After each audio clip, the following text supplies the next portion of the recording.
So in your cardiology career, आपने क्या trade common patient के क्या ट्रेट्स देखे हैं? दे वर मच ओल्डर पीपल, मतलब एवरेज एज उनका 70 का होता था. What is interventional cardiology and structural? He does procedures without opening the chest. Rest आपके पास में जो केसेस आते हैं, how many cases are actually preventable with the correction of a lifestyle? Statistically more than 50% are preventable अगर lifestyle आप alter कर पाए तो. आपके पास जब तक पेशेंट आता है, व्हाट आर योर ऑब्जर्वेशंस कि आपने क्या देखा है कि पेशेंट क्या-क्या कुछ-कुछ करके आया है विथ हिज अंडरस्टैंडिंग और myths and the suggestions, the alternate routes and etcetera? Most patient जो कम टू अस, जो हमारे पास आते हैं, first they are in denial कि मुझे प्रॉब्लम कैसे हो सकता है, मैं तो एकदम फिट हूँ. सो दे ऑलवेज इन डिनाइल कि I can't have a problem.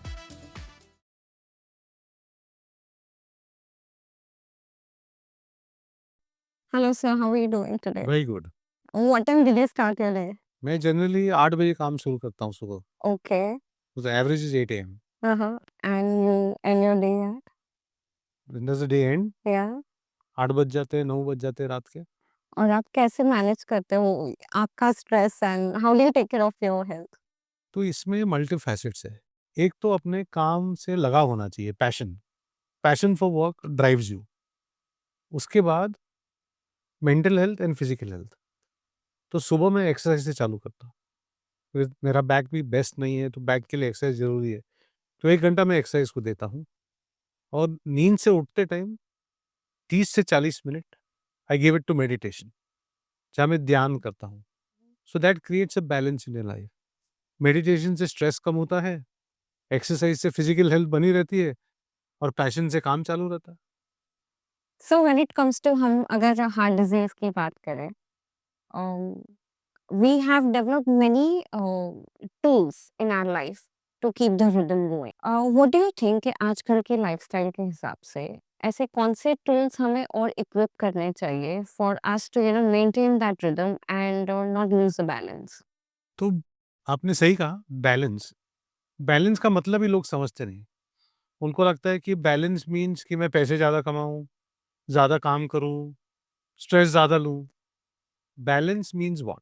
Balance का मतलब है कि you balance your material life, which is your life जिससे आप काम करते हैं, पैसे कमाते हैं, everything, and you live a family life. And दूसरा है balancing your mental, physical and spiritual health. ये 3 लोग भूल जाते हैं. तो उनको लगता है एक्सरसाइज की ज़रूरत नहीं है, सो दे गेन वेट, बलता खाते हैं, टाइम पे सोते नहीं, स्ट्रेस ज़्यादा लेते हैं. इन सब से उनके मल्टीपल डिसऑर्डर्स हो जाते हैं, जिससे हार्ट डिसऑर्डर हो जाता है. तो इम्बैलेंस हो गया. और अगर आप खाली काम करते रहें पूरा दिन, और मेंटल और फिजिकल हेल्थ और स्पिरिचुअल हेल्थ पे ध्यान ना दें, then you are exposing yourself to depression. And that is why आपने बर्नआउट सुना होगा कि doctors burn out fast, professionals are burning out fast, and suddenly they feel कि मुझसे काम नहीं हो रहा, मुझे ये काम ही नहीं करना, जॉब छोड़ देते हैं, जॉब बदली कर देते हैं. तो उनका फोकस शिफ्ट हो जाता है. Because health is not only material health, it has to be physical, spiritual, mental, all this has to be put together. तो ये एक मिश्रण है, जिसका आपको सही फ़ॉर्मूला ढूँढना होगा. सो इन योर कार्डियोलॉजी करियर, आपने क्या ट्रेट कॉमन पेशेंट के क्या ट्रेट्स देखे हैं? तो व्हाट दो ब्रिंग्स टू देम? 2001 में जब मैं आया था यहाँ, उसके पहले मैं बहुत यूरोप और यूएस में ट्रेन किया. तो वहाँ मैं जब पेशेंट देखता, I used to do angioplasties. They were much older people, मतलब एवरेज एज उनका 70 का होता था. That means average patient I was treating was 70 and above, और very few less than 70, and extremely rare 50 से नीचे. और यहाँ आते आई वाज़ शॉक्ड, सो ऐसा? क्योंकि द पेशेंट एवरेज एज मेरा 50 था, 50 और 60 के बीच में. और मेरे पहले साल की प्रैक्टिस में मैंने कम से कम 4-6 पेशेंट 30 की एज में किए, 25 की एज में किए. ये शॉकिंग था कि younger people in our country are getting heart disease. This was a very disturbing trend. So we were talking about the weak heart. What comes under the umbrella of weak heart? Week heart का मतलब है जो heart की pumping capacity है, the pumping capacity of the heart which is called the ejection fraction. तो आप जब भी एको रिपोर्ट देखेंगे तो उसमें एक टर्मिनोलॉजी रहती है, left ventricular ejection fraction, right ventricular ejection fraction. मतलब लेफ्ट साइड हार्ट का pumping capacity, right side heart का pumping capacity. So left ventricular ejection fraction जब 50 से नीचे जाता है, hmm. Normal should be 55 to 70, जब वो 50 से नीचे जाता है तो हम उसको वीक हार्ट या सिस्टोलिक डिसफंक्शन कहते हैं। ये इन लेमन टर्म्स वीक हार्ट का मतलब है। अब ये जो वीक हार्ट है, उसकी वजह से क्या प्रॉब्लम हो सकते हैं? उसकी वजह से लोगों को सांस लेने में तकलीफ हो सकती है। जब वो एक्सरसाइज करते हैं, वॉक करते हैं, सांस फूल जाती है, पाँव में पानी भर सकता है, फेफड़ों में पानी भर सकता है, जिसको हमारी टर्मिनोलॉजी में हार्ट फेलियर कहा जाता है। सो ये मिसकंसेप्शन मैं क्लियर करना चाहता हूँ, हार्ट फेलियर डजंट मीन कि हार्ट बंद हो चुकी है। हम्म। हार्ट फेलियर मीन्स जो प्रॉब्लम वीक हार्ट से होता है, उसको हार्ट फेलियर कहते हैं। ओके।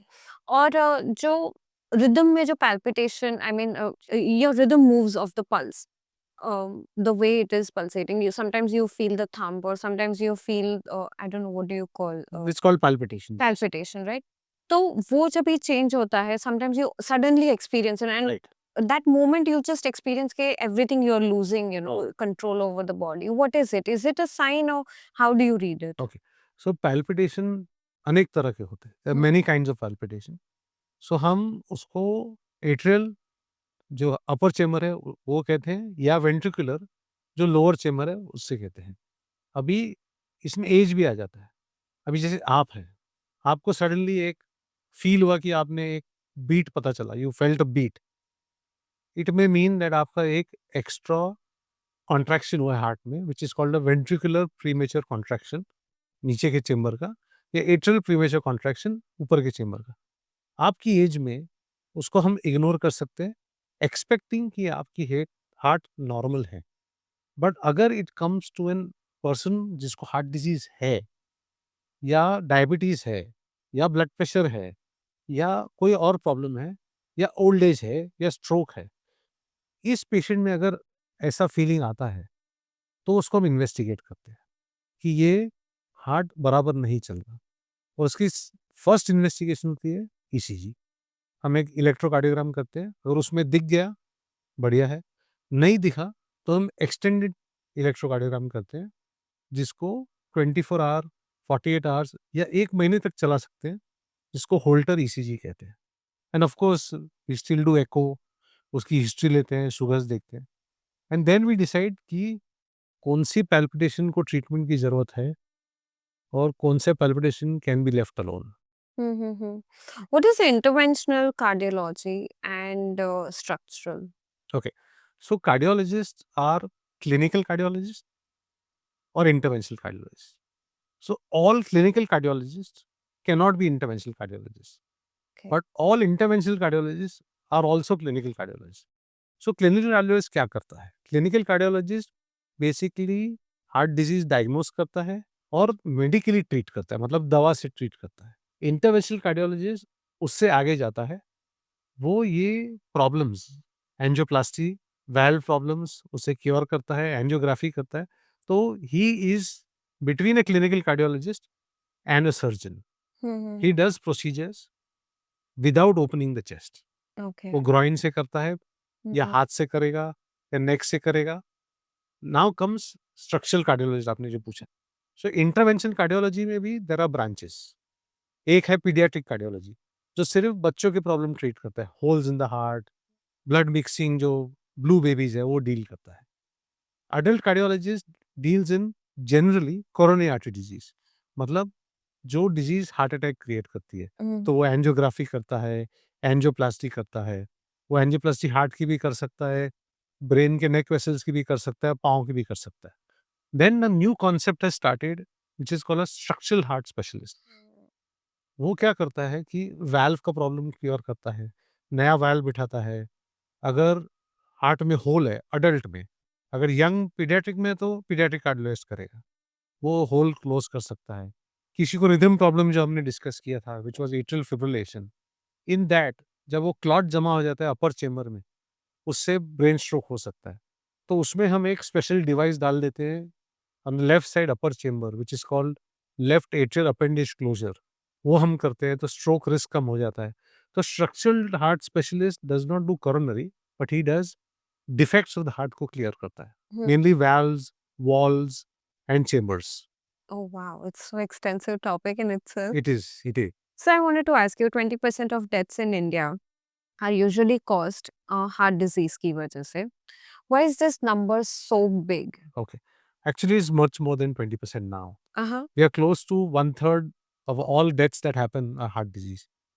और commonest heart disease हमारे में ये heart attacks है, which is called ischemic heart disease. You must have heard कि suddenly heart attack हो गया, admit हो गया, angiography हो गई, angioplasty हो गई, या देहांत हो गया, or he's died. तो this is a big problem. और हमारे देश में क्यों ये ज़्यादा प्रॉब्लम है? Hmm. वन, हम जेनेटिकली प्रोन है। Okay. हमारी जो लिपिड प्रोफाइल है genetically, Mm-hmm. We have a atherogenic lipid profile, मतलब कोलेस्ट्रॉल फॉर्म करने वाला। We are born with low HDL, मतलब अच्छा कोलेस्ट्रॉल कम है, और ट्राइग्लिसराइड ज़्यादा है, which are atherogenic, that causes cholesterol deposition in blood vessels. Second is that we have a very sedentary lifestyle. Mm-hmm. Indians generally are not physically fit as you see westerners. हमको बचपन में कभी parents ने धक्का नहीं दिया कि बचपन से एक्सरसाइज चालू करो, तो हम सेडेंट्री है, we like to sit relax and work. ये चेंज हो रहा है, बट अभी भी सेडेंट्री है। Third is, India has a very carbohydrate rich diet. हम शुगर बहुत खाते हैं। लोगों को लगता है हम शुगर सिर्फ चाय में होती है, खाने में शुगर होता है ना। हम पोटैटो खा रहे हैं, राइस खा रहे हैं, व्हीट खा रहे हैं, so we are mainly carbohydrate rich diet. Carbohydrate rich diet leads to cholesterol deposition. We are low in protein. And last but not the least, urbanization. So we are moving from a developing nation to a developed nation. I would love to call India a developed nation. I'm sure we are counted in a developed nation. Developed nation से industrialization होता है. Industrialization से bad lifestyle आती है. Mm-hmm. सोते कम है, पैसे ज़्यादा कमाना है, स्ट्रेस ज़्यादा है, एडिक्शंस बढ़ गए हैं, smoking, drugs, alcohol is on the rise. तो ये सब causes heart disease. And last but not the least, Zomato, Swiggy, Yeah. Preserved foods, Mm-hmm. Processed foods, घर का खाना नहीं खाते हैं। ये सब processed foods are high in trans fat. Trans fat causes cholesterol blocks, sugar causes cholesterol block. So these are multiple reasons why India is becoming the leader, unfortunately, leader in diabetes and heart disease. तो I am really glad कि आपने जिस तरह से इसको पूरा decode कर दिया हमारी लाइफस्टाइल को. Now you are also living in the same world, you are a doctor yourself. If you were to like let's just take a step by step कि हम किस चीज में अटके हुए हैं, कौन से लूप में. जैसे हमने बताया कि हम प्रिजर्व्ड फूड्स में, पैकेज्ड फूड्स में अटके हुए हैं. What can be the replacement, how to take a step back consciously and put your mind there into asking yourself before you get Right. into the loop. Perfect. आपको पता होगा 70s में और 80s में डब्बा सिस्टम कॉमन था। Hmm. वो क्यों बंद हो गया? बिकॉज़ हमको अच्छा लगता है प्रोसेस्ड फूड खाना। Hmm. क्या आपको लगता है घर का खाना आपके जहाँ काम पे करते हैं डिलीवर नहीं हो सकता? क्यों नहीं हो सकता? There are people who are willing to cook for you. I understand आपके पास समय नहीं है, you don't have time to cook, you are busy working, there are maids available, there are people जो घर पे बना के आपको खाना भेजेंगे। तो rather than ordering processed food, shift it slightly. I am not saying cook, of course खुद कुक करेंगे तो बेटर है, but if you can't cook, shift it back to the डब्बा system. Let someone cook for you. And आप instruction दे सकते हो कि आपको क्या खाना है, क्या अच्छा लगता है, ऑयल कितना डालना है, घी कितना डालना है, स्वीट नहीं डालना है। It is possible to do all this, but processed food में पॉसिबल नहीं, कि रेस्टोरेंट इतना इंडिविजुअलाइज नहीं करेगा। Hmm. So I feel food we can start like this. All right. So food से अगर आगे बढ़े तो दूसरी कौन सी आदत है जो आप you will strictly recommend to replace it? Physical health, hmm. Please prioritise your health. At least 45 minutes चलने की कोशिश करिए एवरी डे। खाली चलिए मत, एटलीस्ट कपल ऑफ डेज थोड़ा स्ट्रेंथ ट्रेनिंग करिए। तो लोगों को लगता है या तो स्ट्रेंथ ट्रेनिंग करेंगे, they all want to look Arnold Schwarzenegger, या everybody wants to walk and look very thin, hmm. Zero size, both are not good. So alternately walk करें, एक्सरसाइज करें, स्विम करें। If you are bored of all this, cycle करें। So there are multiple options. और आप बोलेंगे मुझे समय नहीं मिलता स्विमिंग पूल जाना, तो साइकिल लगा दीजिए जिम में। आजकल all complexes come with gyms inside. So ये करें. And all offices, corporates are now putting gyms. Use that. So prioritize your physical health. उसके बाद mental health. इसको लोग बहुत इग्नोर करते हैं. They feel that it's not required only. If you are not mentally sound, आपका performance at work will go down. And your boss is never going to be happy because you are not into it. आपका heart आपके काम में है ही नहीं. तो mental health has to be looked after. And how does mental health improve? By taking breaks. छुट्टी लीजिए. You can't work all the time. Make friends. Go out together. Meet people. And if you ask me, meditate. If you meditate, 90% of your mental health problems will get solved, and I can guarantee that. And last, not the least, I would say last two things. Sleep. Average Indian is dying 30% of times more because they're not sleeping enough. सोते नहीं हैं. और जब भी मिलेगा कोई आपके मेरे क्लिनिक में अगर 10 पेशेंट आते हैं तो 8 will tell you I can't sleep. And I wonder why can't you sleep? I am looking for time to sleep and you can't sleep. I'm so waiting to sleep whenever I get a chance. Because their mind is constantly ticking. So they need to pull back. Don't take work at home. Leave work where you are. So sleep well, at least 6 to 8 hours a day. If you can't sleep well, meditate. I'm telling you, meditation is the best way to put you to sleep. Or read a very boring book. You'll fall off to sleep and sleep well. Last, not the least, addictions. Smoking is on the rise. Smoking, and अभी तो नया trend है कि vaping is better than smoking. How can it be better than smoking? You're still taking tobacco, but in a refined form. It's still tobacco, no? You're still addiction. So you're going to have the same problems. So scientifically speaking, if you could explain us, vaping से हमारे शरीर में क्या होता है? Okay. Anything that is addiction like smoking or vaping is tobacco. Tobacco increases cholesterol deposit in the blood vessels. It causes the blood vessel का जो अंदर लाइनिंग होता है वो टेयर हो जाता है, विच इज कॉल्ड प्लाक रप्चर. और जब लाइनिंग टेयर होता है, आपको पता है अगर आपकी स्किन में टेयर आया तो क्या होता है? We bleed. Bleed. And bleed के बाद क्या होता है? क्लॉट फॉर्म हो जाता है, वो हील हो जाता है. तो वो क्लॉट फॉर्म हो जाता है. अभी बॉडी को पता नहीं ना कि यहाँ क्लॉट फॉर्म करना फायदा है. तो जब आपका अंदर का कोरोनरी ब्लड वेसल जो हार्ट को ब्लड सप्लाई देता है, वहां पे जब टेयर आता है बिकॉज ऑफ एडिक्शन, तो response is bleeding and then clot.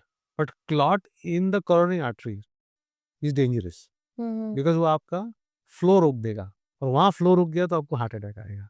In your practice, how many patients आपके पास addiction की वजह से they land in this situation? More than 50%. Crazy. More than 50%. And aging what? All 30s, 40s. All 30s, 40s. After 50s is genetic predisposition. Okay. 30s, 40s, even 20s.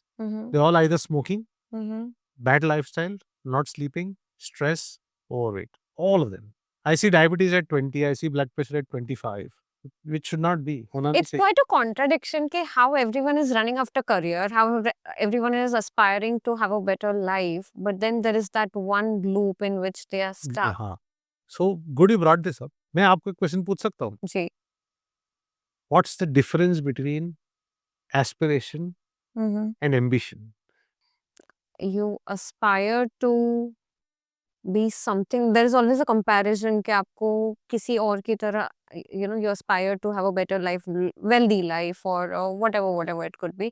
And ambition is something personal to you, which Right. you are driven by yourself. I don't know, I'm making it up. It's slightly different. Ambition is comparative. You want to Or is it? be better than someone else. But what if you want to be better than yourself? That is aspiration. Okay. That is the difference. So you have to be aspirational, not ambitious. When you take aspiration and monetize it, aspiration में जब आप value add करते हैं, monetary, then it becomes ambition. So then you are running away from aspiration towards ambition. And that is the cause of problems. Be the best version of yourself every day. But do not be the best version compared to the other person. That's the difference. Once you chase a dream of someone else, you will never be happy. And that is the biggest problem of heart diseases today. Moment to shift to aspiration ki I am passionate being a doctor, I am passionate being a designer. You want to make the best shoes. You just told me you design shoes. That is an aspiration. Mhm. But if you want your turnover to touch $100 million, that's ambition. Mhm. Let it touch on its own. Money making is not bad. Chasing money making is bad. True that. Somewhere that also makes me feel कि पहले ऐसे बोलते थे कि आपने विद्या धारण करी, you are practising it and you find the rhythm in it. Again and again I'm talking rhythm because heart and rhythm, they go hand in hand. And somehow, with when you slice it very objectively with numbers, this of course it is needed, but then you are just somewhere losing the rhythm in all that. पहले जैसे rhythm spirituality में शायद meditation ना आता हो, लेकिन spirituality में, भक्ति भाव में you get a, some rhythm again. In many different aspects, we are just, unhooking ourselves and again trying to find ourselves, and that's when, Exactly. So what you've said is very beautiful. That is exactly what Gita teaches you, what our ancient Hindu mythology, everything teaches us. कि हम जहाँ से आए हैं, source जिसको कहते हैं, हमें वहीं वापस जाना है। बट हम बीच में सोर्स को भूल जाते हैं। So we unhook ourselves to hook ourselves back again. वही तो मैं कह रहा हूँ कि वो आपको वो स्थिरता, बैलेंस लाना है आपके काम में। तो जो भी आप काम करते हैं, कुछ भी, I am saying a simple washing utensil, Hmm. उसको अगर आप दिल से करेंगे, तो आपको नुकसान नहीं होगा। तो अगर आप लाइफ की रिदम को समझ जाएँगे, तो आपकी हार्ट रिदम ऑटोमैटिकली सही चलेगी। हम लाइफ की रिदम को ही भूल गए हैं। हम सिर्फ मटेरियल वेल्थ की तरफ जा रहे हैं। We want to be seen and known. We do not want to be happy in what we have. हम हमेशा कंपैरिजन में बिजी रहते हैं कि मैं उससे बेटर हो जाऊं, उससे बेटर कार्डियोलॉजिस्ट क्यों नहीं हूं, उससे ज्यादा क्यों नहीं कमाता। अगर आप देखेंगे, अगर फॉर एग्जाम्पल मैं हूं, मेरे ऊपर सपोज 10 कार्डियोलॉजिस्ट या 100 कार्डियोलॉजिस्ट मेरे से बेटर है, बट इतना तो थैंकफुल रहिए कि आपके नीचे मिलियन कार्डियोलॉजिस्ट नीचे जो आपके लेवल पे नहीं आए हैं। तो हम नीचे देखते ही नहीं, हमें ऊपर ही दिखता है। और हमेशा ऊपर कोई तो आपके ऊपर होने वाला ही है। वो कैसे नहीं होगा? तो forget about it. Be happy with what you possess. Your life is set, your heart is set. That's a very important message for our young audience especially and all the professionals. मैंने बहुत experience कर रहा है professionals having excellent salaries, excellent unhappy no? designations. They're suffering the sleep, exactly, वही तो मैं and कह they're in the probably the best of a sweet spot, you could say, but still they are suffering. They are unable to put themselves to sleep. क्योंकि वो अपने आप से छूट गए हैं। Mm. They have lost the inner conscious. They have forgotten the connection that they have with their inner self. Happiness is never external, it is internal. But Money, then how one will find the happen? I mean, so that's what you have in the to. professional life, Exactly. So, anchor. how do you anchor yourself? Hmm. One, know what you are and what you want in life. Mhm. So, when you meditate, for example, you connect with your heart inside, and the heart never lies. It will tell you कि भाई you're going wrong. But हम सुनते नहीं हैं. And unfortunately, heart ऐसा organ है कि एक बार इग्नोर कर दिया तो वो वापस नहीं बताता कि you're going wrong. So connection is important. So reconnect with your inner self. Recalibrate what you want. And that's why you see many people just quit their job and just don't do anything. But then they recalibrate, they understand. But not doing anything is also not earning them Yes. anything. That is where people go wrong. Huh. Krishna, Bhagavad Gita. What does he say? Nishkam Seva. Now people have misunderstood the Hmm. meaning of Nishkam Seva. He does not say no action. He says no action is worse than action. So no action is not a possibility. तो वो क्या कहता है कि निष्काम सेवा। निष्काम सेवा means do not have a goal. हमको लगता है कि गोललेस काम करेंगे तो काम कैसे करेंगे। He is never saying goalless काम करो। He is saying work towards a goal. If you have to win a war, try to win a war.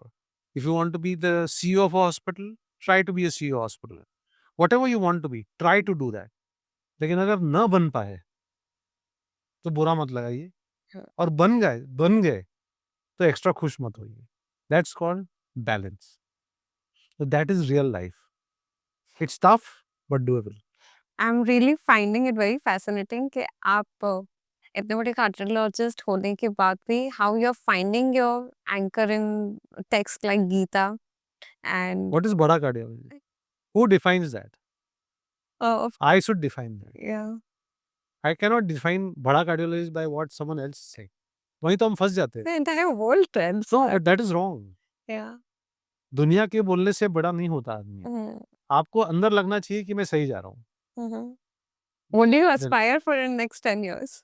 to get better than what I am, Okay. Nice. probably more balanced. Mm-hmm.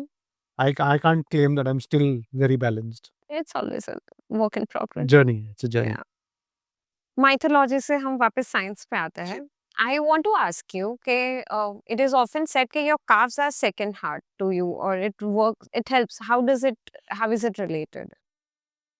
आप कोई body builder को देखे हैं? Most of them try to improve their Upper chest. upper chest, abs. अच्छा दिखना चाहिए. But majority of your muscle working and mass is in your legs, Hmm. your thighs. तो इसको अगर strong नहीं करेंगे तो obviously your body is going to be weak. And that's why you find actors having hard back problems because वो lower limb पे ध्यान ही नहीं देते. And the more the muscle, more is the glucose consumption. जो आप sugar है आपका body में वो कंज्यूम ज्यादा करेगा. And then less is your chance of going into problems due to high sugar. So your muscles are the storehouses of energy, plus they consume that glucose that you provide for energy. Hmm. So better your calf muscles, better your leg muscles, the better you're going to be health wise. इसलिए मैं कह रहा था कि walking as well as strength training. Hmm. Only walking is good for the heart. Strength training will improve your diabetes, blood pressure, other problems, which indirectly cause heart disease. Another thing that I've heard is कि जितने cases India में आ रहे हैं उससे तकरीबन 20 गुना हमें ज़रूरत है मेडिकल फैसिलिटीज़ की in order to meet the heart disease. Like I read somewhere 1.5 lakhs operations are being done and 25 lakhs people actually needing the treatment. How do you meet the gap? What do you see how we are changing? Okay. तो compared to past हम better कर रहे हैं. Government is making efforts to make health available for everyone. तो उसमें I think कि problem we face is population first. कि हमारी population इतना ज़्यादा है कि हम उन पे खर्चा इतना कर नहीं पाते. फिर भी they are giving Ayushman Bharat, where they're giving 5 lakhs every year, which is good. Second is कि government has to look at improving the facilities of government hospitals. ठीक है, ये लोग सब प्राइवेट तो पहुंच नहीं पाएंगे जो रेगुलर पॉपुलेशन है. और 5 लाख में आज के ज़माने में प्राइवेट में कोई मेजर प्रोसीजर करना बहुत मुश्किल है. तो जैसे यूरोपियन कंट्रीज है, अमेरिका है, they have good government setup hospitals जहाँ की even rich people go and take treatment. तो they have to upscale the government hospital which they are still not doing. Probably financial problems है या lethargy है, apathy है. So this has to go. हमारे देश को खाली पॉलिटिशियन नहीं, ये मिस्टेक है. हमको लगता है कि गवर्नमेंट को सब करना है. We have to get health conscious. We are wealth conscious, we are not health conscious. अब लोग समझते नहीं, अगर हेल्थ ही नहीं रहेगा तो वेल्थ कहाँ रहेगा. तो we have to change that thought process. तो कहीं पे आई फील कि नॉलेज पेनिट्रेशन इशू है.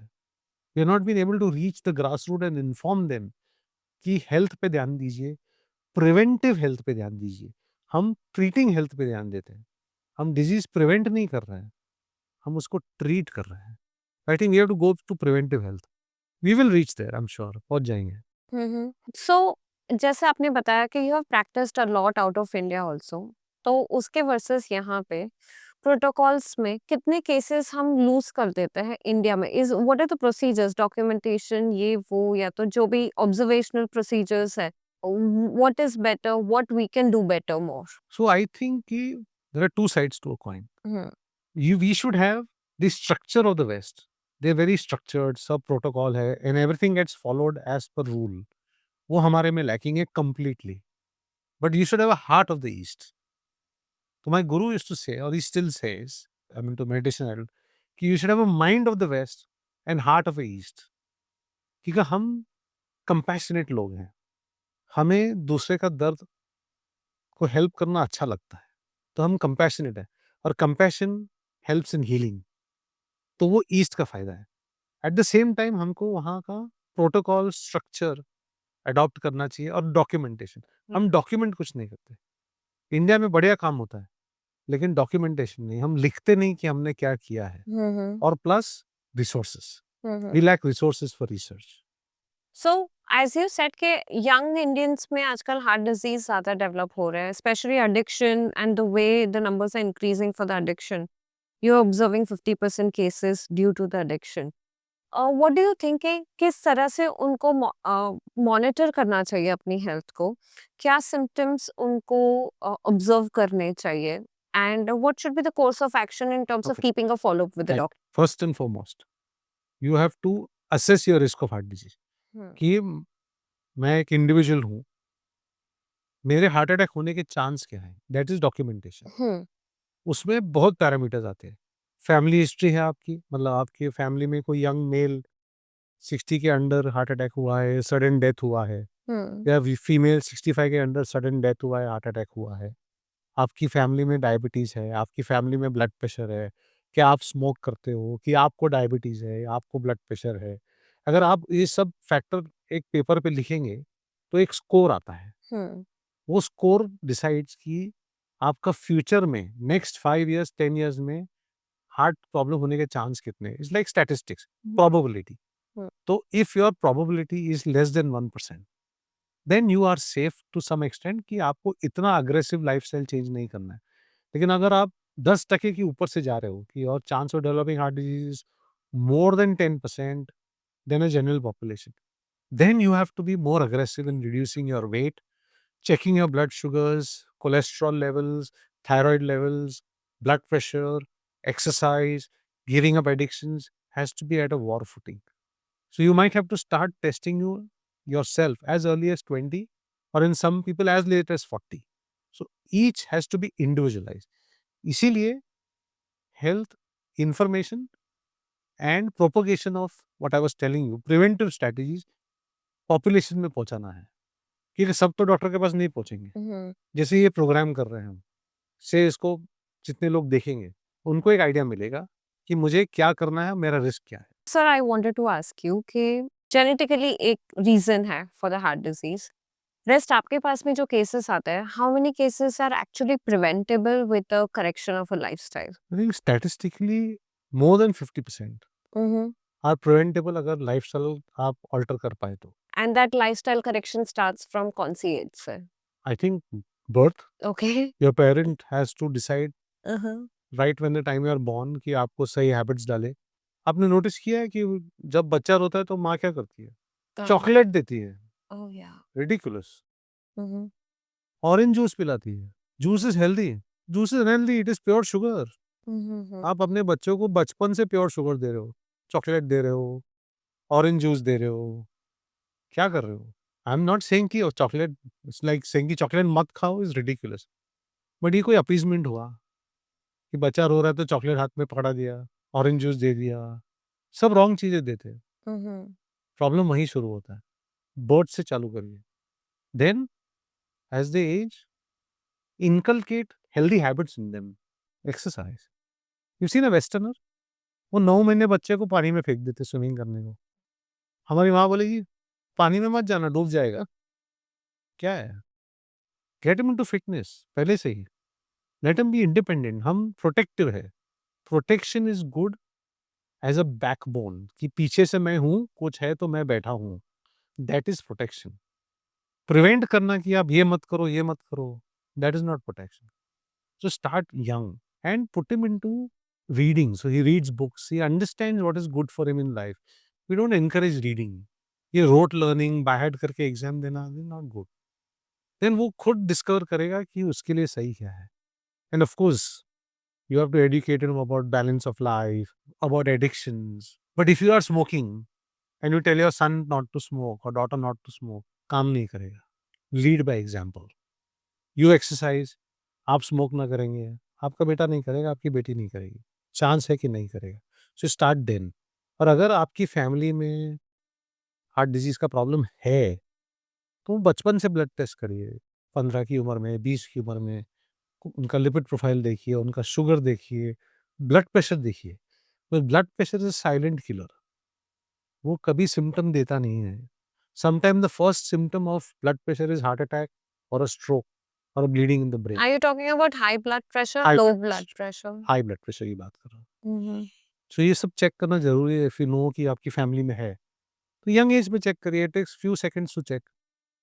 इंडिया में एक मेजर प्रॉब्लम है, लोग हेल्थ से डरते हैं, डॉक्टर से डरते हैं, डॉक्टर के पास जाने से डरते हैं और दवा से डरते हैं। अगर ये सब से डरोगे तो प्रॉब्लम होना ही है। आपके पास जब तक पेशेंट आता है, व्हाट आर योर ऑब्जर्वेशंस कि आपने क्या देखा है कि पेशेंट क्या-क्या कुछ-कुछ करके आया है विथ हिज अंडरस्टैंडिंग और myths and the suggestions, the alternate routes and etcetera? Most patient जो कम टू अस, हुँ, जो हमारे पास आते हैं, first they are in denial hmm, कि मुझे प्रॉब्लम कैसे हो सकता है, मैं तो एकदम फिट हूँ। सो दे ऑलवेज इन डिनायल कि I can't have a problem. So that's the first thing they come with. उसके बाद जब उनको पता लगता है कि भाई है, कुछ तो है। दूसरा है कि डॉक्टर साहब ऐसा कुछ करिए कि दवा की ज़रूरत ना पड़े। हुँ, बोला ठीक है, तो आप लाइफ़स्टाइल चेंज करेंगे? हाँ, हाँ करेंगे। तो मैं कहता हूँ कि सॉल्ट मत खाओ, बिल्कुल मत खाओ या कम कर दो। फ्राइड मत खाओ, स्वीट मत खाओ, स्मोक मत करो, ऑयल कम करो, सुबह उठ के योगा करो, मेडिटेशन करो, वॉक करो, एक्सरसाइज़ करो। ये सब करना पड़ेगा। तो ये सब भी नहीं करना है हुँ, और दवा भी नहीं खानी है। हुँ, बोला फिर कैसे ठीक करूँ? कोई अल्टरनेट रूट बताइए। आयुर्वेद ट्राई करूँ, हुँ, होम्योपैथ ट्राई करूँ, नेचुरोपैथी ट्राई करूँ। All these pathis are not bad. Hmm, I'm not saying they are bad. They are not bad, they may be good, but they are all adjuvant. मतलब वो आपको allopathy को help कर सकते हैं। हुँ, for example allopathy की दवा में हमने क्लियर पेपर पे लिखा है कि इसका ये फ़ायदा है, ये इसका कॉन्ट्रा इंडिकेशन है, ये इसका नुकसान है। तो आपको पता है कि ये दवा से आपको क्या फ़ायदा होगा, क्या नुकसान हो सकता है। कभी आपने एलोपैथी और होम्योपैथी और आयुर्वेद में देखा है, लिखा हुआ है, कि इसमें क्या फ़ायदा और क्या नुकसान है? क्यों नहीं लिखा है? लिखना चाहिए ना। हुँ, थर्ड, हेल्थ से डरिए मत, हुँ, डॉक्टर से भागिए मत, हुँ, क्योंकि वही आपको सही सलाह दे सकता है। आप सुनना नहीं चाहते, हुँ, गोली से डरेंगे।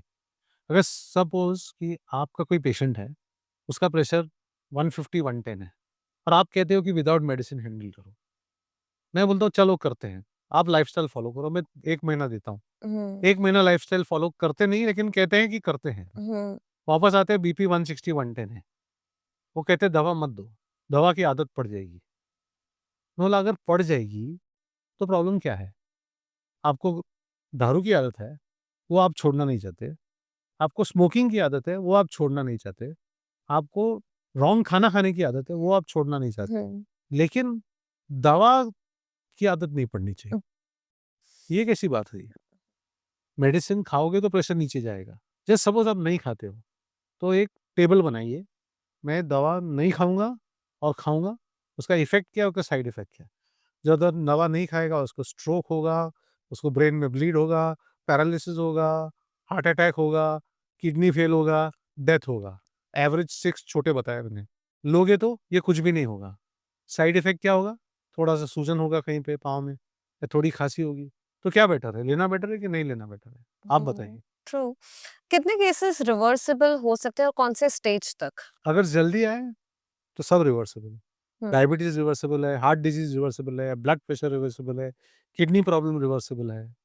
ये सब रिवर्सिबल है। हुँ, जल्दी आइए, डॉक्टर की सुनिए हुँ, और वो दवा कहता है तो लीजिए और लाइफ़स्टाइल चेंज करिए। हुँ, लाइफ़स्टाइल डॉक्टर के हाथ में नहीं है, वो लिख के दे देगा आपको हुँ। कि आप ये करिए, करना आपको है। आई एम ग्लैड कि on this platform each and every doctor is spending so much of time कि हमारे सारे व्यूअर्स को घड़ी-घड़ी एक्सप्लेन किया जाता है कि लाइफस्टाइल इज़ अ की, लाइफस्टाइल इज़ अ की। ऑफ कोर्स क्लिनिक में जाते हैं, you have very less time to divide it among so many patients. So yeah, we are little fortunate to get you so much of right? time here on the platform. So actually my goal has been Mhm. Since I was probably a kid or got into medical profession, Hmm. I believe in empowerment. Mhm. जब आप अपने patient को empower करते हैं कि आप decision लीजिए, तो you are giving him strength of taking care of his health and that is why I believe in shows like this. I have my own YouTube channel where I discuss all this. Mhm. I have blogs which I write on these diseases. So when I want people to know about their health, because remember one thing, that's what I believe, which I thought I'll probably keep it for the end, but I can tell you now. Lifestyle or health is not a sprint. ये कोई 100 meters dash नहीं है. This is a long marathon which goes on for life. That's why it is called lifestyle. अगर sprint होता तो हम उसको lifestyle नहीं कहते. So you have to adapt this into your life and make it your life. तभी आप healthy रह सकते हैं. हम ये नहीं कहते कि आप लंबा जिएंगे. ये कोई भी नहीं कह सकता, because we can't decide how long you're going to live. But इतना decide कर सकते हैं कि आप healthy जिएंगे, और अगर प्रॉब्लम हुआ तो आपकी हेल्थ की वजह से आप वो प्रॉब्लम को बेटर फेस कर पाएंगे. So that should be the aim rather than treating after you have a heart disease. Problem हो गया उसके बाद एंजियोप्लास्टी किए, बाद में एक की जगह 4 दवा खा रहे हैं, 8 दवा खा रहे हैं, 10 दवा खा रहे हैं. तो my aim is that they should not get this, Mhm. और if they get it late and in a lesser degree. Very kind of you to say this. मुझे ये भी आपसे पूछना है कि you talked about the chocolates that are given to the kids. Kiss dark chocolates is nowadays a trend. They say it's healthy for heart. तो please tell us scientifically कि सो कैसा है वो? सो ये लोगों को सेम मिसकंसेप्शन है चॉकलेट का जैसे अल्कोहल का है. हाँ. सो चॉकलेट अगर आप खा रहे हैं regularly, hmm. Then we would say take a darker chocolate जिसमें एंटीऑक्सीडेंट रहते हैं. So that is better for your health than a regular sweet chocolate. That's all a dark chocolate does. Please ये misconception में मत रहिए कि dark chocolate खाए तो हार्ट डिजीज नहीं होगा. Okay. ये मिसकंसेप्शन है. Same goes with alcohol. Okay. Regular question, hmm. क्या मैं दारू पी सकता हूँ हम्म. और कितना पी सकता हूँ? Hmm. Any alcohol is bad for your heart. Okay, period. जो नहीं समझेंगे कांट हेल्प देम. लेकिन अगर आप दारू पीते हैं and you can not stop alcohol, होता है ना, एडिक्शन है, तो हम कहते हैं कि अगर आप पी रहे हैं तो उसको कम मात्रा में पीजिए. Hmm. So for example 1 drink a day we allow for someone who is been drinking. Hmm. But हम ये नहीं कह रहे हैं कि आप दारू पीजिए hmm. To prevent heart disease. क्योंकि आजकल नया ट्रेंड हो गया है कि red wine is good for the heart. तो हर पार्टी में एक आदमी ऐसा रेड वाइन का बड़ा गॉबलेट लेके खड़ा है कि मेरा हार्ट अच्छा है तो मैं वाइन पी रहा हूँ. क्यों पी रहे हो? हार्ट अच्छी रहेगी. That is not true. No alcohol is good for the heart, but if you can't stop तो हम कहते हैं कि कम पीजिए, दैट्स ऑल. बट चालू करने की जरूरत नहीं हार्ट को बचाने के लिए. What is your take on weight? कि क्या सिर्फ obese, I mean obesity, let's talk about the obesity first, which is very much known reason, versus the जो बंदा lean है, leaner side पे, what are the chances of ठीक. heart attack? So obesity is defined hmm. Medically, जिसका body mass index standard से ज्यादा रहता है. जनरली 27 के ऊपर जाता है, then we call fat, then obese, then morbidly obese. तो ओबेसिटी और हार्ट डिजीज गो टुगेदर. जब आपका हार्ट वेट ज्यादा है तो आपको हार्ट डिजीज के चांस ज्यादा है. लेकिन इसका ये मतलब नहीं है जो लीन है उसको हार्ट डिजीज नहीं हो सकता. तो इसमें दो चीज समझना जरूरी है. जो आपका वेट है उसमें फैट कितना है, मसल कितना है, वाटर कितना है, जो बॉडी एनालिसिस बता देता है. So if you have something called visceral obesity, जो वेस्ट की एरिया में ओबेसिटी होती है, that is worse for heart disease. So there are many lean people you see, पूरा एकदम टॉप टू बॉटम थिन रहेंगे, लेकिन उनका पॉन्च रहता है या वेस्ट में paunch. They also are prone to heart disease. This is visceral obesity. ये इज अ साइन कि आपका मसल मास कम है, क्योंकि आपने कभी एक्सरसाइज की नहीं है, मसल डेवलप किया नहीं है, और आपका विसरल फैट ज़्यादा है. So despite you being underweight, मैं तो ये भी नहीं कह रहा overweight, you still will have heart disease. Whereas someone who is say 100 kilos but he is 6'2", tall, and everything is muscle and the fat content is very low, so he'll have less chance of heart disease. Hmm. So खाली weight से नहीं होता है. It is the distribution of fat content कितना है, visceral obesity कितना है, और of course genetic factors count and your addictions will add on. What is your take on Indian genetics when it comes to the heart disease? So जैसे हमने पहले भी बताया, Indians are more prone to heart disease क्योंकि genetically we have atherogenic lipid profile. मतलब हमारी race में good cholesterol कम है, hmm, that is good HDL वो कम है, और एलडीएल और ट्राइग्लिसराइड ज़्यादा है। दीज आर एथरोजेनिक, जिसमें ट्राइग्लिसराइड ज़्यादा है और एलडीएल जो बैड कोलेस्ट्रॉल है वो ज़्यादा है, वो हम्म, हमारी पॉपुलेशन में। इसलिए हमारे में हार्ट डिजीज पहले आती है, और उसके साथ हम sedentary lifestyle, industrialisation, bad food, addictions, lack of sleep, stress तो उसमें ऐड कर जेनेटिकली देते हैं। कितना पार्ट प्ले करता है in your I would say more than 50%। Okay so at least but 50% is in your hand. So क्या है, there are modifiable risk factors and non modifiable. Hmm, हम अपनी जीन अभी बदली नहीं कर सकते because we are born with those genes, but हम बाकी फैक्टर्स तो चेंज कर सकते हैं। So what say happened to my dad at 40, I may prevent it from happening to me at all by adjusting the other factors, or I may delay it to 70. Hmm, So I have reduced the gap. तो इसमें something concept comes epigenetics, जिसमें अगर हर family member हर generation lifestyle change करता है, हम्म, तो over 3-4 generation आपका gene pattern भी change हो जाएगा। तो the fourth generation will start benefiting with having less heart disease. So surroundings also affect the genes. It's not only that you're born with those genes. Hmm. So we can change our surroundings. Wow, that's very insightful that you said. That's very important. That's called epigenetics. Hmm. Third factor आपने बताया था fried food. You raised your eyebrows for that. Um, everyone loves French fries. Everyone loves vada pav and the samosas and the parathas and everything that's fried. तो please tell us first of all कौन से type के fats हमें consume करने Right. चाहिए और कौन से टाइप से हमें परहेज Okay. रखनी चाहिए. So let's first come to good fats. Hmm. Good fats, we need fat for sure. Hmm. हमारी डाइट में कंपोजिशन फैट की जरूरत होती है, but we should eat more unsaturated fats और fats which do not cause atherosclerosis या cholesterol deposit. So in that comes nuts, Hmm. walnuts, almonds. You can eat olive oil is good. Peanut in small quantities is good. So don't get scared that peanut is bad for health. Mustard is good. Small quantity as in how much oil? So have this much peanut a day. Handful. No, you can't have a पूरा half kilo peanut खा गए. No, nowadays for the protein आजकल सब लोग peanut salad हाँ, लेके बैठ but जाते that you हैं. can't have half a kilo of peanut and sit down. No? You're going to cause your LDL to rise, Okay. your cholesterol to rise. So you have to be in moderation. These are good fats. Olive oil, they're Hmm. good fats. For example, clarified butter, homemade ghee is a very good source of good cholesterol, but has to be in limited quantity. अब 3-4 चम्मच रोज घी नहीं खा सकते. अच्छा. 1 spoon, teaspoon is good, but homemade. So that's good. So these are good fats. Now comes to bad fat. Worst fat is trans fats, जिससे हमने से chips बनते हैं, जिससे बिस्किट्स बनते हैं, जिससे कन्फेक्शनरी बनती है. All the processed foods have trans fats. Mm-hmm. There is a law in US where they have to write the trans fat content on the product they sell. So when they write no trans fat, it means no trans fat. So we have to bring it here. Processed foods are trans fat. And third thing, जब हम ये वड़ा पाव खाते, see if you have a homemade vada pav, nothing is going to happen to you. अच्छा. But not every day, of course. हम्म. आप रोज नहीं खा सकते, लेकिन हफ्ते में एक बार खाए तो कुछ नहीं होगा, क्योंकि आप ऑयल रीयूज नहीं करते फ्राई करने के लिए. आपको पता है वो जो बाहर का वेंडर कितनी बार रीयूज करता है. The more you heat the oil, the more trans fat is generated, the more cholesterol will increase. So Mm-hmm. it's bad for health. Okay.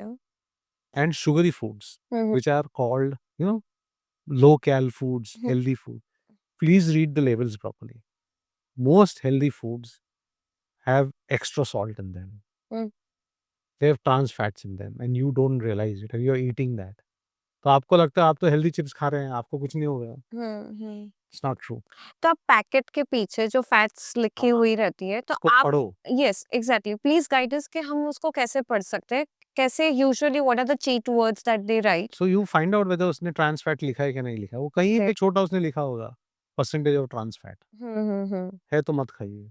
Okay. Salt लिखा होगा. हम्म. वो क्या है, right in very fine print, तो आपको चश्मा लग जाता है पढ़ने के लिए, और आपको ये भी नहीं है. So why don't Saturated you? fats and the hydrogenated. That's what I'm saying. Hydrogen fat is a trans fat. Okay. So you can read that. And now तो we have artificial intelligence, right? हम्म. तो आप उसमें से पता लगा दीजिए उसको कि हम्म. उसमें कितना अनहेल्दी है. You will hmm. come to know. And Okay. you'll easily reject it कि ये सही नहीं है. Hmm. And now specifically let's talk about the oil.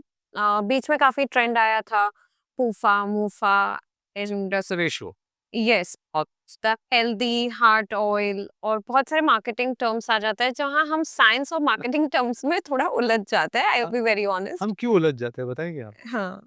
Because we don't read. हाँ. हम कभी पढ़ते नहीं. हाँ. हमको सामने वाले ने बोला अच्छा है, हम बोलेंगे अच्छा है. हम्म. Why don't you read about it? What is MUFA? Hmm. Monounsaturated fatty acid. What is PUFA? What is poly? उसका रेशियो से क्या फर्क पड़ता है? You read about it. You will know what is MUFA. So olive oil is good because it's more MUFA. Hmm. So that's important. Hmm. And generally I'm telling you ना, कोई भी oil consume कर लीजिए. हम्म. Do not exceed 1 to 2 tablespoons a day. You are set. Nothing okay. lacking to you. हम्म. मतलब ये heart healthy oil, hmm. sunflower, curdy, hmm. don't go by that. Okay. Reduce your quantity of oil first. Start with that. Hmm. Don't fry and refry foods. Hmm. Then go for better oils like olive oil, mustard oil. That's your last choice.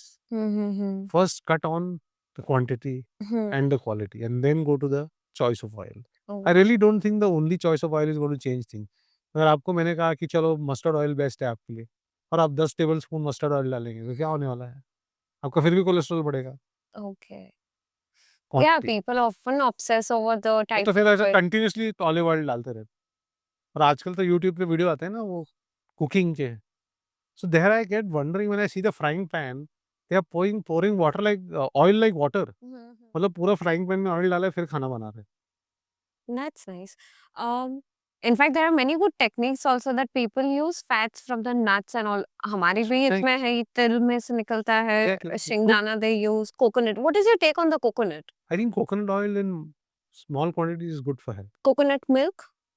It's not bad Okay. in small quantities. It's better than having white milk or Mm-hmm. dairy milk. Oh, is it? Mm-hmm. But again, don't overdo it. All right. So that was a great insight on the food. Um, दूसरा मुझे food में ये पूछना है कि बाहर जो लो कैल food का जो ऑब्सेशन है, where are the cheats there? Is it really low cal? Is it really helping? वो पढ़ना चाहिए ना. Okay. Are you really low cal but high salt? Low cal, Oh, salt. high sugar. Okay, that's a catch. So low cal also many trans fats रहते हैं उसमें, और salt सबसे ज़्यादा रहता है उनमें. And digestive biscuits also include the same. All of them are same. The best way is to eat home food. I'm not saying that don't eat outside food, just moderation. Moderation and as I said, balance is the key. अगर मैं आपको कहूँ कि आप जिंदगी में biscuit मत खाओ तो बोलेंगे पगला गया. Okay, people obsess over zero oil cooking. What is your take on that? How should it be practiced? What I do you don't. think? If you want to do zero oil cooking, which is good, then use foods which give oil. Okay. Nuts, as you said. तो उससे आपको oil मिल जाएगा. Fat is very important because fat, your hair, the skin, your membranes in the body, your cell walls, your cells, all need fat. Without fat, वो हो नहीं सकता. They're called phospholipids. They're very necessary. So you cannot not have fat. And your fat soluble vitamins you need. B, vitamin A, vitamin E, they're all fat soluble. So ये तो जरूरी है. Fat zero करके कोई फायदा नहीं होने वाला. Okay. रॉन्ग मत खाइए. तो I will want to break it down in two things कि एक जिसको हार्ट डिजीज नहीं है, अ हेल्दी पर्सन, आप उसको कितना स्पून ऑफ ऑयल रेकमेंड करेंगे, और the one who is suffering from the heart disease उसको कितना फैट आप सेम. सेम? या ओह वाओ. प्रिवेंट करिए ना. ओके. आपको हेल्दी से अनहेल्दी क्यों बनना है? It's a little cheat that little cheat is okay. Okay. See little cheat can not be every day ना. Can you cheat every day? No, exactly. I guess people are used to cheating every day. हाँ, but they hide it behind I eat low cal. In fact, yesterday I got a call from a friend. हाँ. उसका cholesterol पूरा हेवा है. वो मुझे 15 minute से ज्ञान दे रहा है कि I am the fittest, I am the best, I am looking right now. मैं 1 घंटा एक्सरसाइज करता हूँ, ये करता हूँ, वो करता हूँ. ये रिपोर्ट ऐसे कैसे आ गया? बोला भाई डाइट में प्रॉब्लम है. बोलता नहीं आई ईट वेरी वेल, मुझे I eat every protein, very good protein. मैं बोला कुछ तो है, यू चेक इट. तो रात को फोन किया उसने, सर मैं वो थोड़ा शुगर ज्यादा खाता हूँ. हो गया ना. How can a report go abnormal suddenly without you not cheating? आजकल ऑब्सेशन है avocado, and what is your take on avocado and having its fats and Good fat, yeah. but not necessary. Okay. In the sense कि जो आप afford नहीं कर रहे हो बेचारे को बोलोगे एवोकाडो खाओ। हाँ, हाँ, हाँ। There are many cheaper alternatives. Yeah, that's true. That's so Good true. fat but not for everyone Hmm. unless you bring it cheap. And avocado actually is not an expensive fruit. Hmm. हमने महंगा बना दिया उसको वो अरे वो तो import होता है तो ऑफ कोर्स नहीं उसमें। बिकॉज़ हम उसको वो लेवल पे ले जाते हैं ना कि वो एवोकाडो का हर रेसिपी दिखाएँगे, ये दिखाएँगे। तो वेंडर भी बोलता है यार ये महंगा बेचते हैं थोड़ा। हाँ, हाँ। We are responsible. Oh! Same organic food ना, हाँ, organic farming food is more expensive than regular. Yeah. Why? Because हमने उसको बना दिया है। गरीबों का खाना हमने महँगा बना दिया, उसको मिलेट को महँगा बना दिया। या, पहले नो। गाँव में मिलेट ही खाते थे ना, हाँ। तब महँगा थोड़ी था। हुँ, हमने महँगा बना दिया उसको फैट फूड बना के। हुँ। So let's talk about what are the different treatments. Patient आपके पास आता है, of course they don't know that they have a heart disease. So what is the cycle of a patient when they come to you? सो पहले हमको patient की history सुननी चाहिए। Hmm, a good clinician can give a diagnosis by just listening to the patient. क्योंकि patient आपको पास पहले 5 minute में बता देगा उसको प्रॉब्लम क्या है। हमको सुनने की आदत डालनी पड़ती you made me really happy with that because इतने सारे cycles of reports, of course they are for a है। good reports come later diagnosis, but first 5 minutes of talking to a patient yeah. A good doctor will give you a diagnosis. Hmm. His diagnosis is made in the first 5 minute.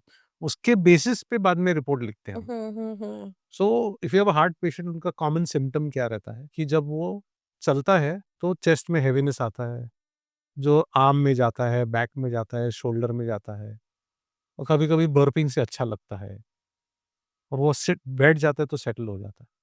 साँस फूलता है चलने पे, सीढ़ी चढ़ने पे। These are the common symptoms they will tell you. This is classical symptoms. But unfortunately सबको ये नहीं होता। हुँ। डायबिटिक पेशेंट को ये नहीं होता। उनको सेंस ऑफ अनईज़ रहता है। दे जस्ट फील कि कुछ तो सही नहीं है। आई am not feeling the same as I feel. कभी-कभी उनको सिर्फ़ साँस फूलता है या कभी-कभी सिर्फ़ जॉ पेन होता है। So you have to catch from the history कि वो क्या कह रहा है। उसको सुनना बहुत ज़रूरी है। और लेडीज़ में एक अलग-सा है कि ladies generally do not get classical pain of heart disease. They generally complain of unease, fatigue कि जल्दी थक जाते हैं, excessive sweating, excessive breathlessness while walking, back pain, jaw pain और एक दूसरा प्रॉब्लम है acidity. Acidity and heart disease symptoms go together. तो you will find many patients बोलेंगे हार्ट बर्न हो रहा है, लेकिन डकार देता हूँ ठीक हो जाता है। तो उनको लगता है ये एसिड डिजीज़ है, रिफ्लक्स डिजीज़ है और 50% ऑफ पेशेंट्स ओवरलैप। ये बहुत डेंजरस ट्रेंड है। तो व्हाट आई फील इज़ कि अगर आपको एसिडिटी भी है genuinely, hmm, let the doctor decide कि ये एसिडिटी है या हार्ट डिजीज़ है। हुँ। Because there are so many times they look the same and they feel the same. So doctors should test it. Because जो acidity होता है वो heart disease है। जैसे मैं आपको बताऊँ 4 दिन पहले we had a young patient he was 38, hmm, 40 actually and in a big finance firm, heading the finance firm. Hmm, 4 दिन से उसको बर्निंग हो रहा है रात को हुँ, और जब वो लेटता है साँस फूलता है, हुँ, बैठता है तो ठीक हो जाता है। हुँ, 4 दिन से घर बैठा था वो हुँ, कि मुझे एसिडिटी है। लोकल डॉक्टर से डाइजीन ले लिया, पेंटोसिड ले लिया, हुँ। गया नहीं। 5वें दिन एकदम लेट ही नहीं पाया, साँस फूल गया, हॉस्पिटल में आया, major heart attack. Okay. Major means his heart function had dropped from 65% to 20%। हुँ, किसका नुकसान हुआ? अभी ये सिंपल है, अगर पहले दिन से आपको पता है कि एसिडिटी से लेटने का प्रॉब्लम क्यों होना चाहिए? हुँ, लेटने से साँस क्यों फूलना चाहिए? अगर लेटने से साँस फूल रहा है मतलब आपके फेफड़ों में पानी है और आपके फेफड़ों में अगर पानी है, तो हार्ट के कारण कॉमनेस्ट कारण है। अगर वो पहले दिन हॉस्पिटल चला जाता तो आज वो इतना वीक हार्ट नहीं लेके घूमता। तो ये एजुकेशन जो मैं कह रहा था ना, ये knowing the symptoms, not ignoring the symptoms बहुत इंपॉर्टेंट है। We don't follow our body, we don't listen to our body. Your body tells you everything, we hmm, don't listen to it. So that's how the patients present to hmm. Us and then we advise test according to that. So sir you talked about the acidity लेकिन acidity आजकल इतना general problem है and that should not create a panic in everyone right. कि every acidity is a panic button. अगर पहली बार आपको heart burn होता है ओके। और आपको लगता है एसिडिटी है, हुँ, आपने ट्रीटमेंट लिया, जिसने भी कहा आपको डाइजीन लिया, पेंटोसिड लिया, जो भी दवा लिया, ओमेप्राज़ोल लिया, अगर उसके बावजूद आपको persist हो रही है, then you have to see a doctor and let the doctor decide कि it is acidity or it is not acidity. उसके बाद to persistently try taking medicine for 1 month, 2 months, waiting, that is dangerous. और आपको साथ में और problem भी हो रहा है, लाइक चलने से एसिडिटी बढ़ रहा है, रुकने से बंद हो रहा है, there not acidity, no, very unlikely, is more hard. और ये कॉमन है कि कभी-कभी बर्पिंग से यू फील बेटर, क्योंकि इतना ओवरलैप है ना, अगर 1-2 दिन में ठीक नहीं हुआ ना, प्लीज़ कंसल्ट योर डॉक्टर। मैं फियर नहीं क्रिएट करना चाहता, but for every life that is saved, we may be losing so many lives to acidity, which is not correct. Problem क्या है कि लोग डर जाते हैं कि हॉस्पिटल जाएँगे तो एडमिट कर देंगे। मैं कहता हूँ कि एडमिट कर भी देता है कोई आपको, एक दिन एडमिट हो जाओ, एटलीस्ट पता तो चलेगा, you will not lose life. See when you lose life, you've lost yourself completely at a young age maybe. What about the family who's dependent on you, the other members of the family? How many people lose with that one mistake of ours? So I'm just saying ki be aware, don't be scared. Awareness is important. Aware रहिए, सतर्क रहिए, कहते हैं ना, that is important. Don't get overly scared, but be aware.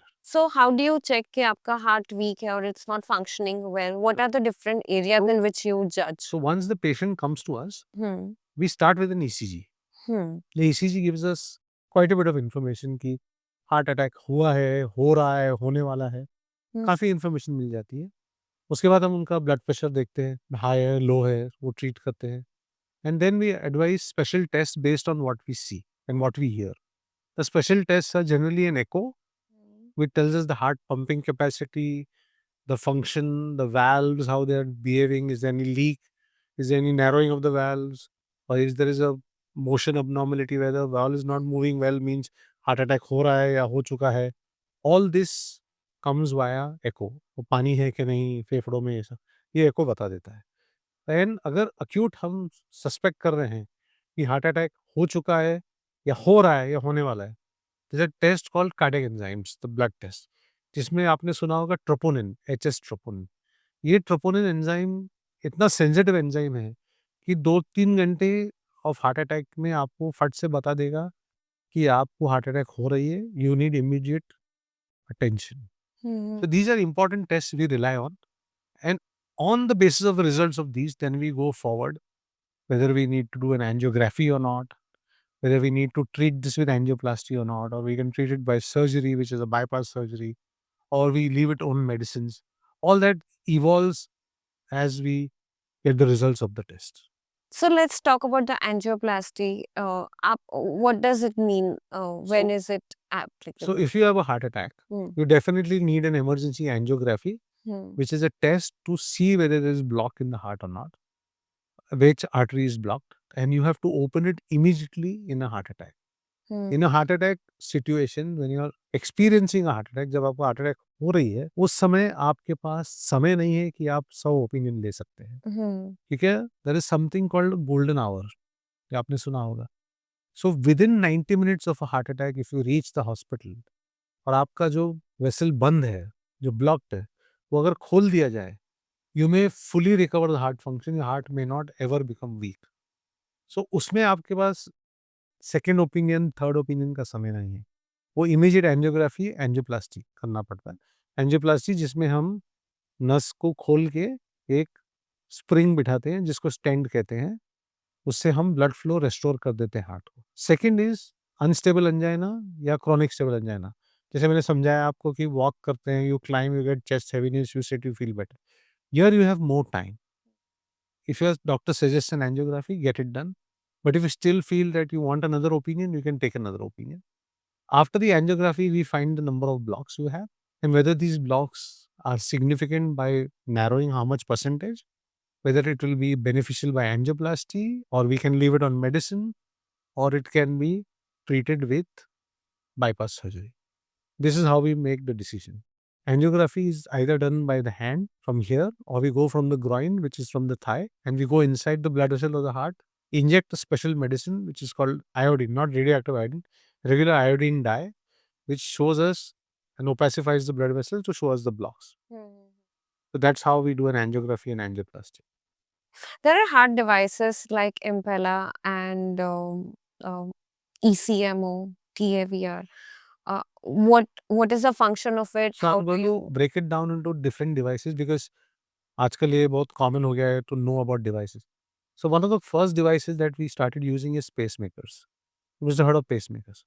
Pacemakers are basically a battery which is implanted below your skin here, or it can be implanted into the heart directly. It regulates your heartbeat. तो Hmm. किसी किसी को we have a problem called complete heart block.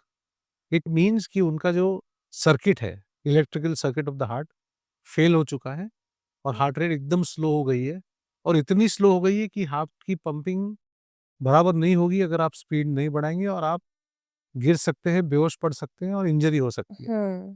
तो उसमें हम pacemaker डालते हैं कि आपका सर्किट जो खराब हो चुका है उसको वो रिप्लेस करता है और आपको हार्ट रेट को वापस से सही मात्रा में रेगुलेट करता है। Hmm. That's a pacemaker used for complete heart block. और ये फॉरएवर रहता है pacemaker?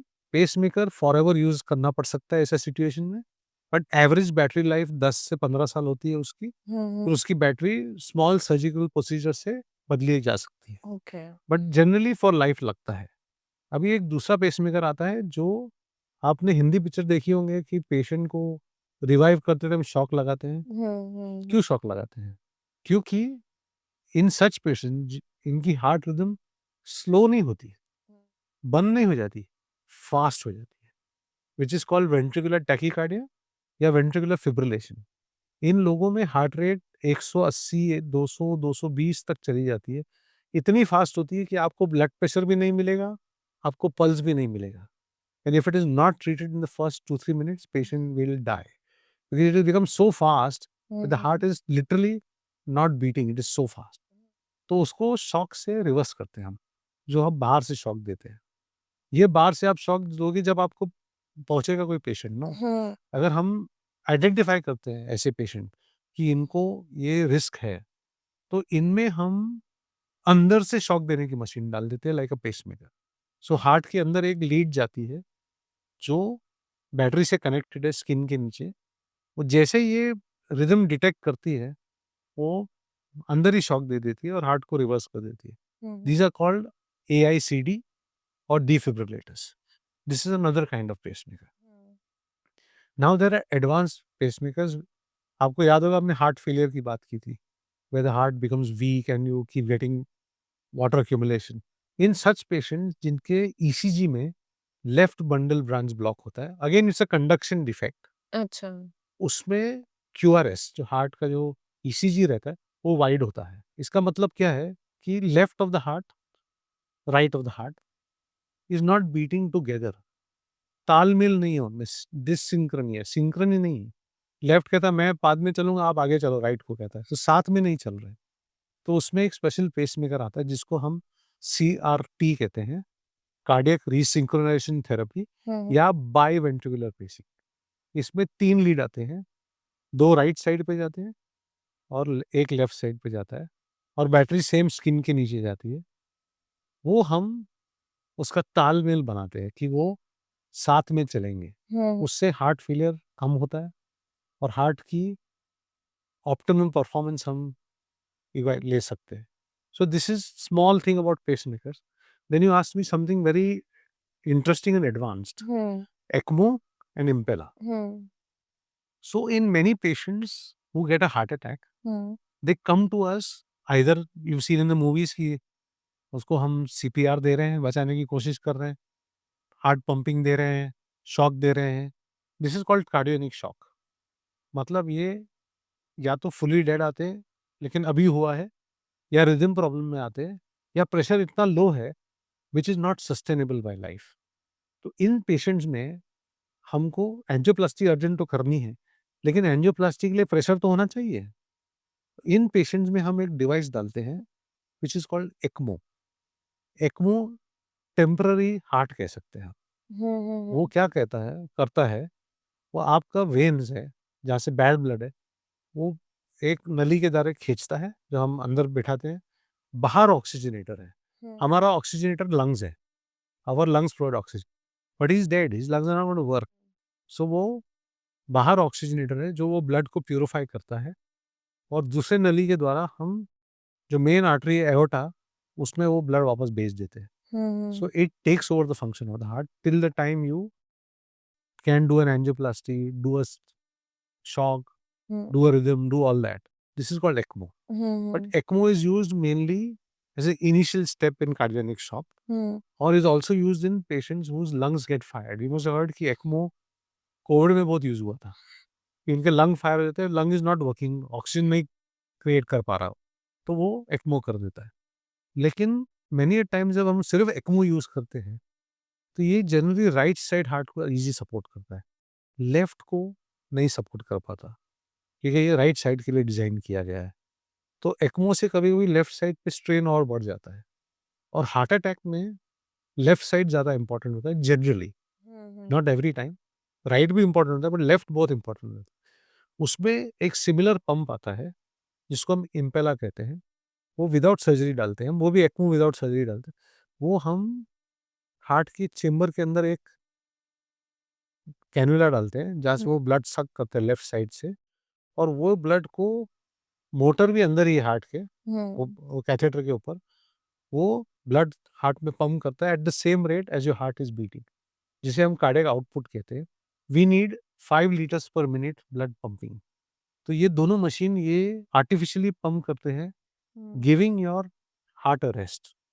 A temporary rest. Yes, temporary rest. Okay. जब तक आपकी हार्ट रिकवर होती है ये काम करेंगे. And why you are in hospital only that This time? can be done only in a major hospital. Okay. It cannot be done in nursing homes. It cannot be done in small hospitals.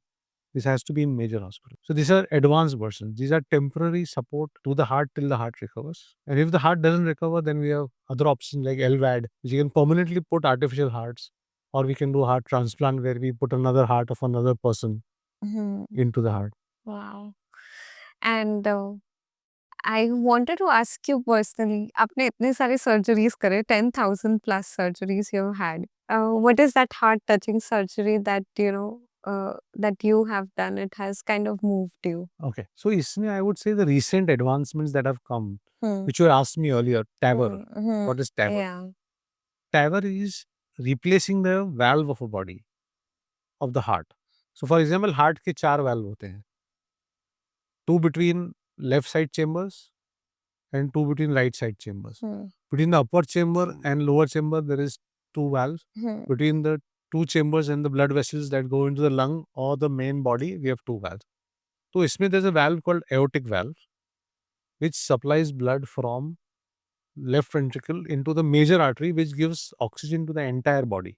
So with age, this valve gets narrow. At the age of, they start around the age of 60, and by the time you're 70, 75, this valve gets narrow.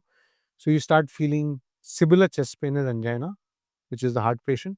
They feel breathless and they can fall down because of giddiness. They can't see, blackout ho jata hai.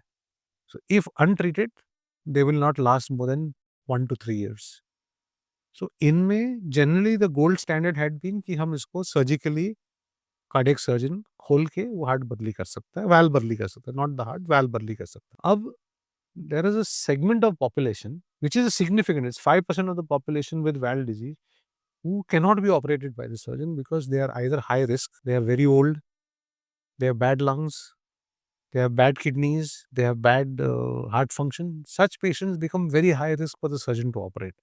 तो ये surgeon खोल नहीं पाता because वो surgery की risk इतना ज़्यादा है कि पेशेंट बच ना पाएगा. तो ये पेशेंट्स को तब बोला जाता था before 2002, this was invented in 2002, of course used in 2000, invented earlier, कि यू आर लेफ्ट अलोन, जितना जी लिए आपकी लाइफ खत्म. So the scientist got together and they worked on a valve जो हम लेस रिस्क और विदाउट सर्जरी अंदर डाल सकें.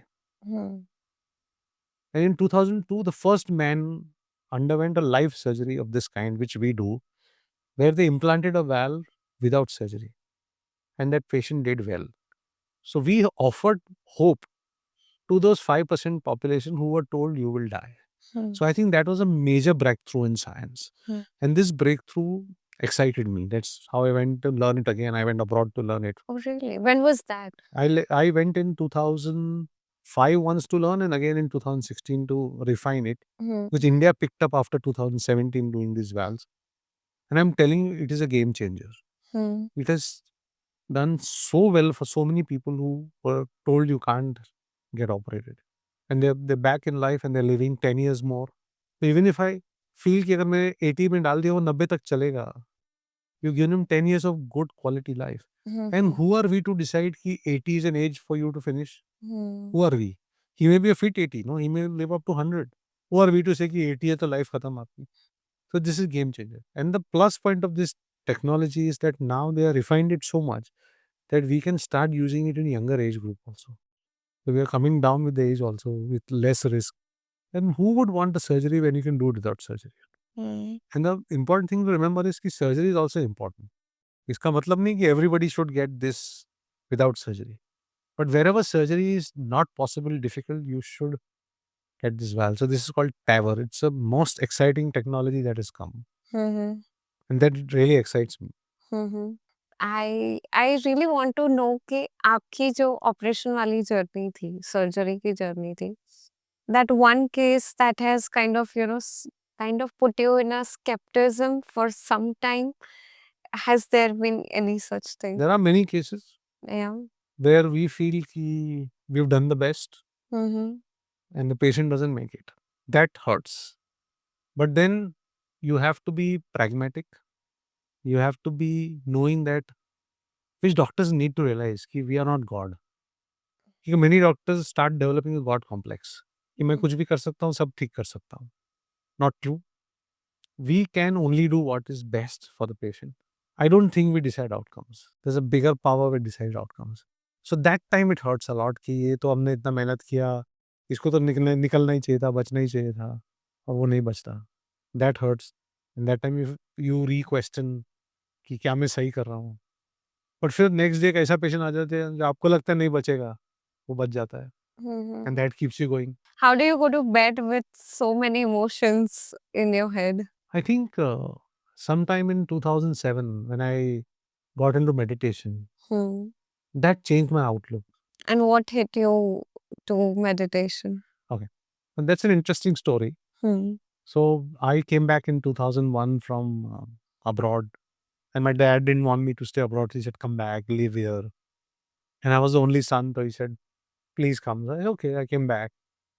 And I was not happy coming back. As usual, all young men are not happy coming back. Especially उनको लगता है कि कहाँ वापस आ गए, इधर chaos में आ गए, वहाँ एकदम disciplined life थी.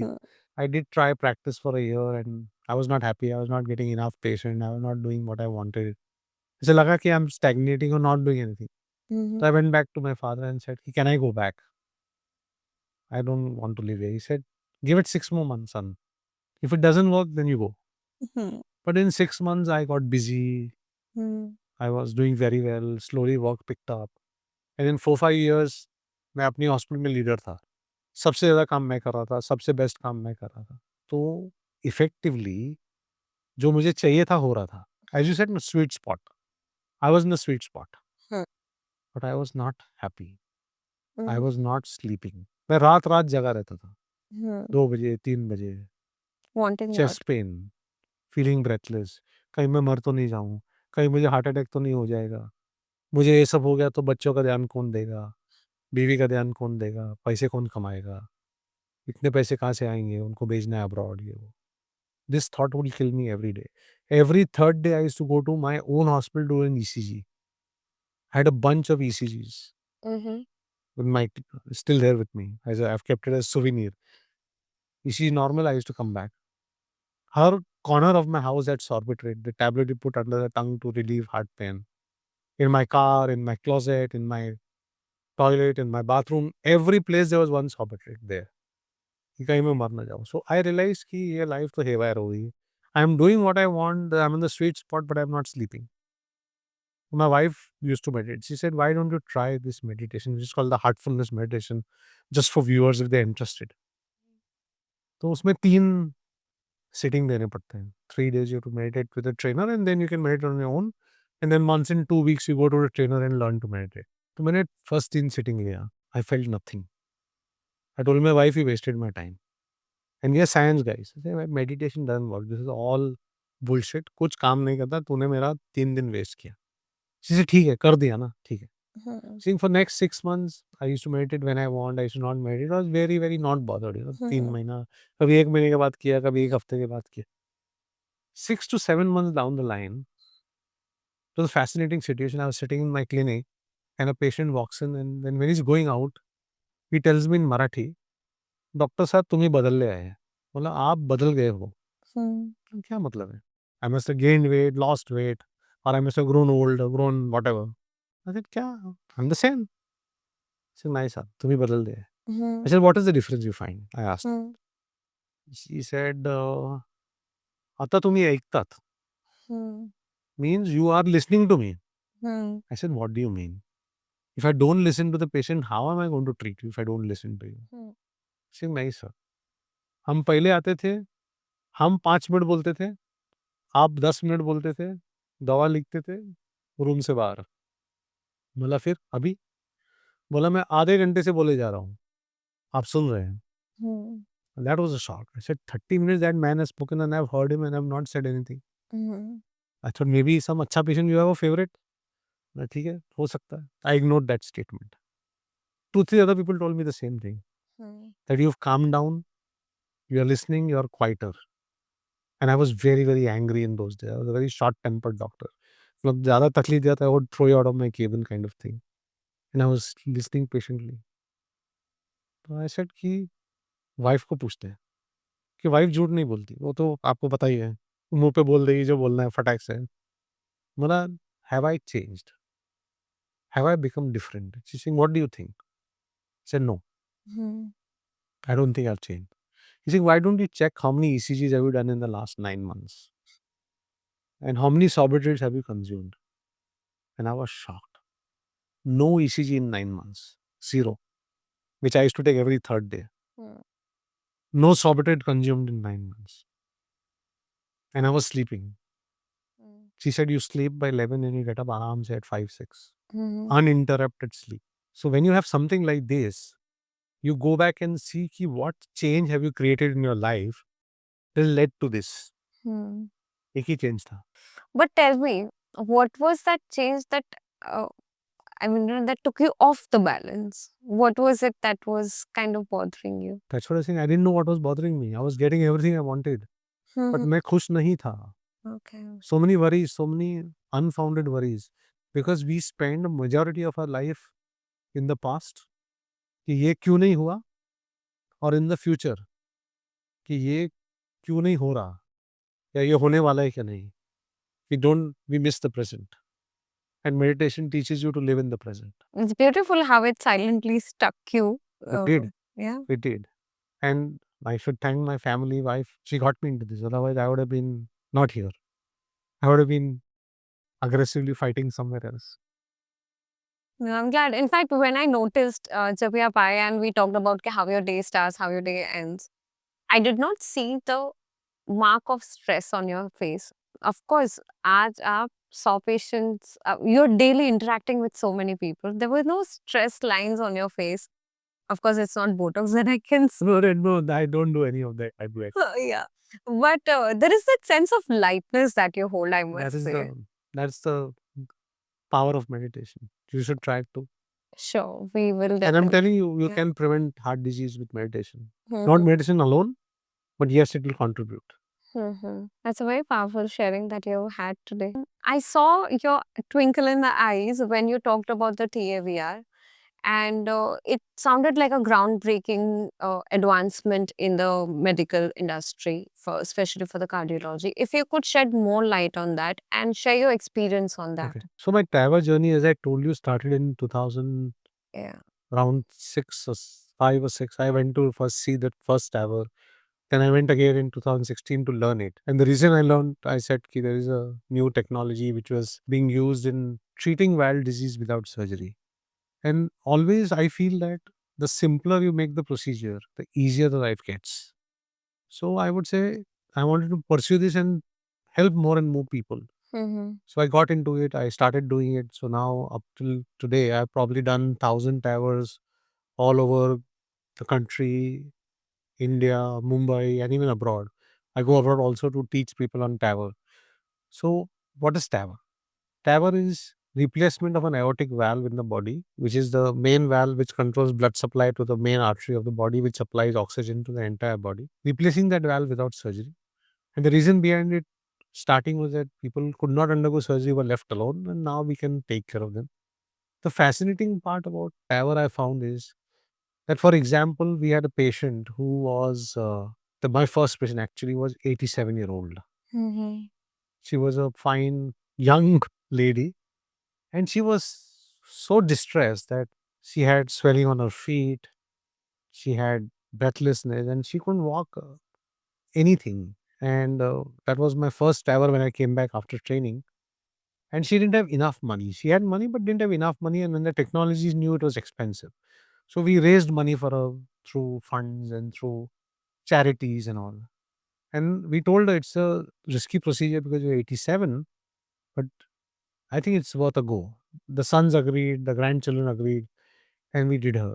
In 3 days, she was home. This is 2017, and today is 2025.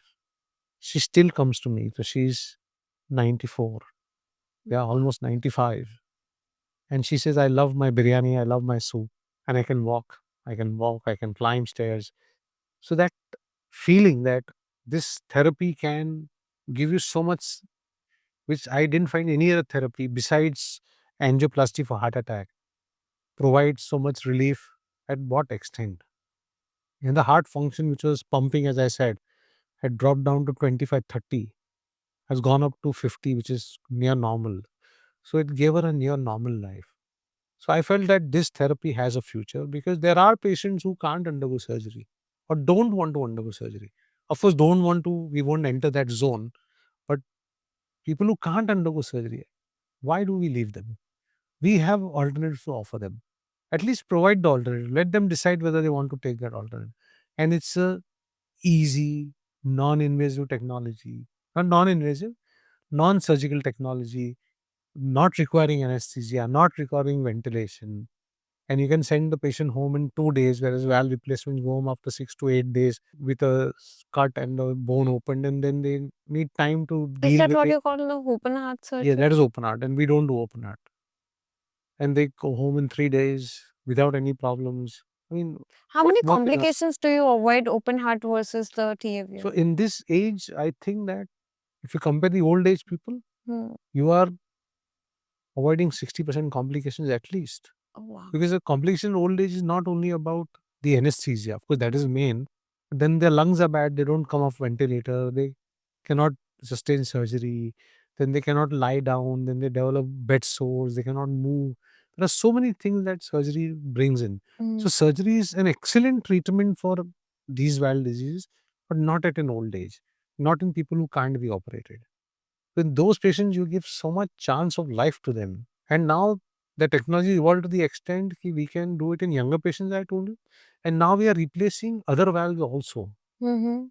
So we have now started working on mitral valves, with replacing mitral valves or clipping mitral valves. A simple clip that looks like a hair clip. We can clip the valve, which reduces the leak, and the patients live better. So we're doing that.